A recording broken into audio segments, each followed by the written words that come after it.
こんにちは、漫画素材工房です。このチャンネルではあるあるの人体の悩みを美術解剖学の知識で克服する動画をお送りしています。今回の即興添削でご応募いただいた絵はこちら。作者は北月優様です。今回もレベルが高いイラストをいただきました。全体的にとても綺麗にまとめられていて、特に大きな問題はないように思いますが、とりあえず即興で結果を見ていきましょう。こちらが添削後の絵になります。どこを直したか一瞬で分かった方はかなりレベルが高いですよ。今回のポイントは3つ。1つ目が首の位置、わからない場所を隠すことの罠。2つ目が髪の見え方。3つ目が腕の長さとなっています。それでは一つ一つ解説していきましょう。まず1つ目が今回の重要ポイント、首の位置について。元の絵は紙に隠れてよく見えませんが、首の位置を探ってみるとこのように顔のほぼ真下に首があります。ですが実際の首の位置はこのように顔と後頭部のほぼ中間。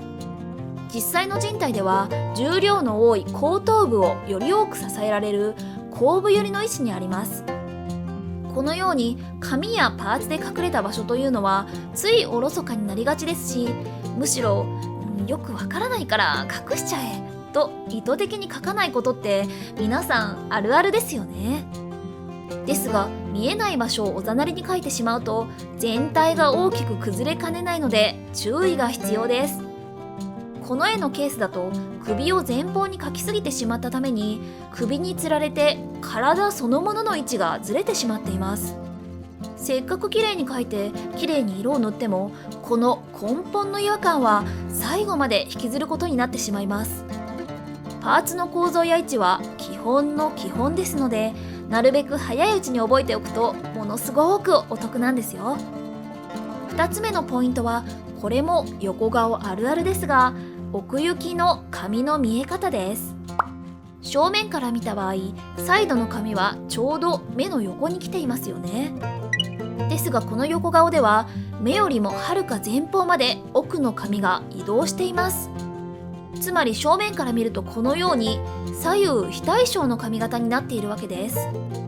顔は上から見るとこのように曲面になっていますので、裏側の位置もしっかり意識して誤差の範囲でアレンジしましょう。ここでは前方のボリュームが減った分、後ろにボリュームをつけてバランスをとってみました。そして3つ目のポイントは腕の長さです。腕の長さも迷う人は多いと思いますが、肘の位置はウエスト付近と覚えておけば長さに迷うことはありません。同じように手首の位置は股間付近とか、足と前腕の長さは同じくらいとか、パーツ同士を比率のヒントとして覚えると全体の歪みを効率的に正せるので、これも早めに覚えておくと後々ものすごく役に立ちます。